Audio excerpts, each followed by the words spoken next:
Okay, so we continue with relationships. So we're gonna do it like last week, where we're just gonna be just relax and we're gonna have a conversation. So I have a few questions here. First question is, how are you all applying the information that you have received here to others in your day-to-day activities? All the information that we have received here for the past few weeks concerning identity, who we are as men and as women. What we say a man is, again, what is a man? A man is a male person. A male person that has the what? Ability to reproduce after his own kind and reflect the image of his creator as a priest, husband, father, teacher, and leader. In that respect, you can't be a husband until you are a priest. You can't be a father until you are a husband. A teacher and a leader follows from being a priest. So you can be a priest and you don't necessarily have to be a husband or a literal father. However, you can father men and women, you could teach men and women, and you could lead men and women. However, if you choose not, you can be a eunuch. But let me see here by a show of hands. Who here have never been attracted to a girl or a man or a woman? Who here have never been attracted to a man or a woman? Let me see by the show of hands. So we all have been attracted to a man or woman. So we know we have no eunuch inside here. We all have been attracted to another woman? A man or a woman. Okay. Yeah, a man or a woman. Meaning man or woman. Because we have men and women inside here. So now we know no one here is a what? A eunuch. Yeah. No one. So we know we have been designed by the Creator for what? For the attachment of another person. And that is what we call relationship. Now relationship is something happen. Is relationship just in one moment? Can a relationship happen in one moment? How a relationship evolve? Over time. Over time. So now if we need time for relationship to evolve, what does that say? I want you all to give me some feedback. What does it, if we need time for relationship to evolve, what is a key component in order to develop a relationship over time? What we must have. What we must have in order to, interaction, the good word, interaction. Interaction, communication.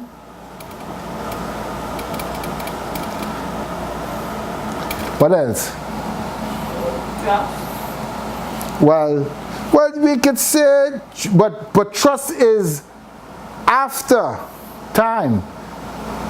You can't trust. Trust only comes as a result of interaction. We're talking about before you even get trust. Before you can even have trust. You have interaction, you have communication. And all of this here, there is one word that houses these two words. Interaction, communication. Come on, help me. Fellowship. Huh? Fellowship. Fellowship is communication, interaction. That can fall inside there. What letter does it start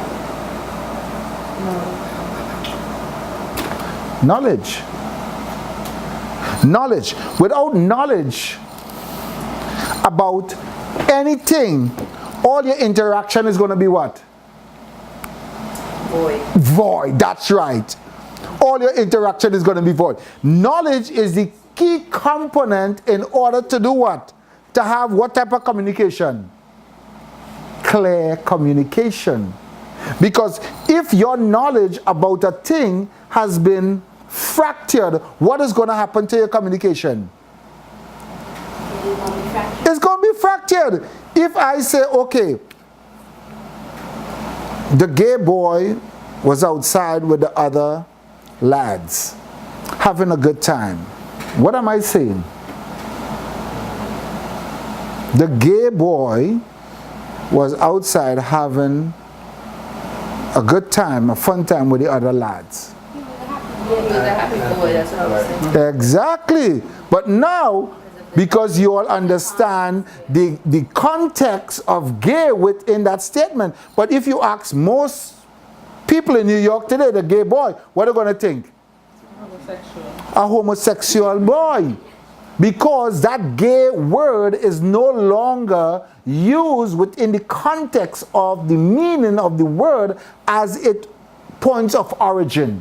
So today, gay no longer carries fun or happy. It carries an homosexual connotation. So, in order for relationship to be what the Creator has designed it to be, it must happen over time. And in time, what we have, I spell experience, E-X-P-E-R-I-A-N-C-E.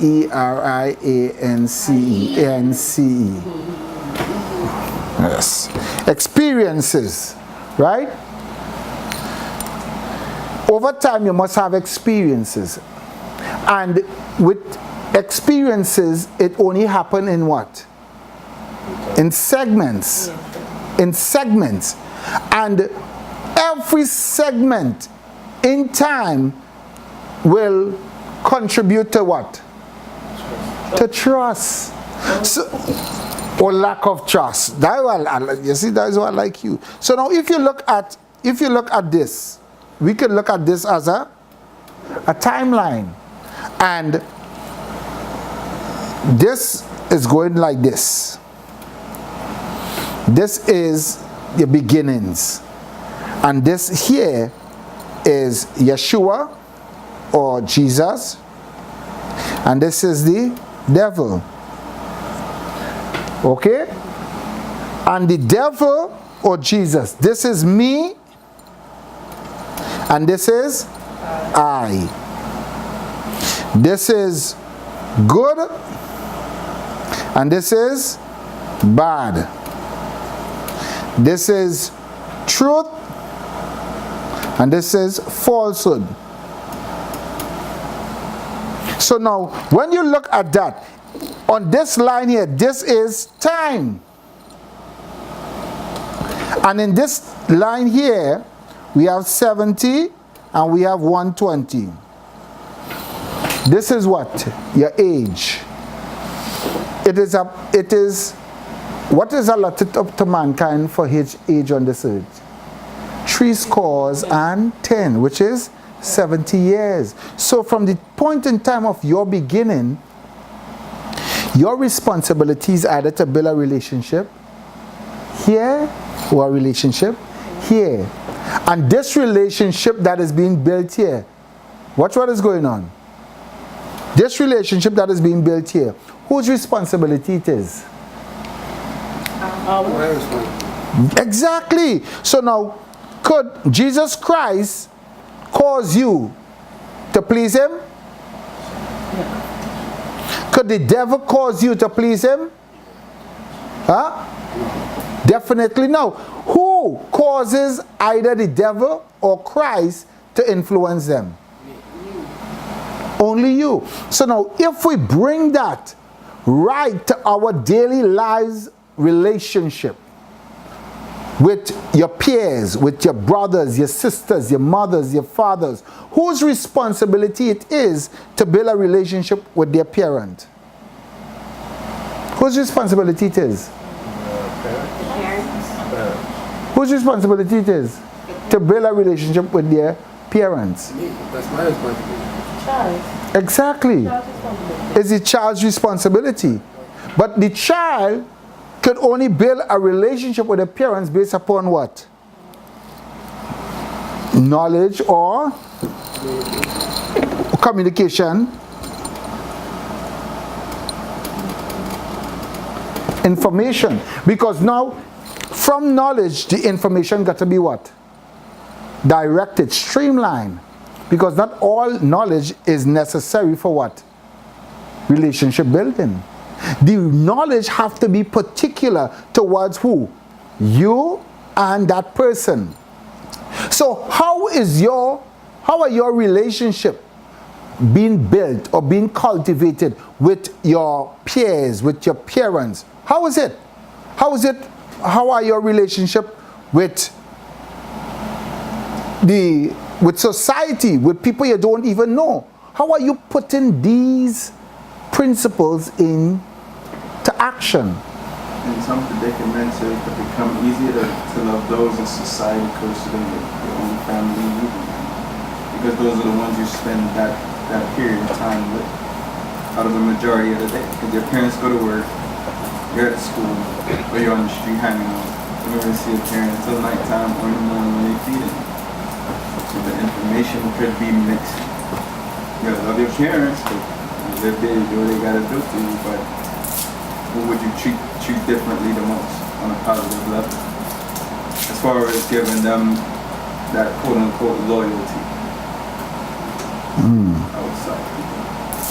So then you're saying the relationship that you will have with your peers is going to be greater than that with your parents, because you're spending more time with your peers than with your parents. And this is a problem that we have in our culture. We have what you call latchkey children, and the society of a governmental structure, the democratic government of our country. This is what they do.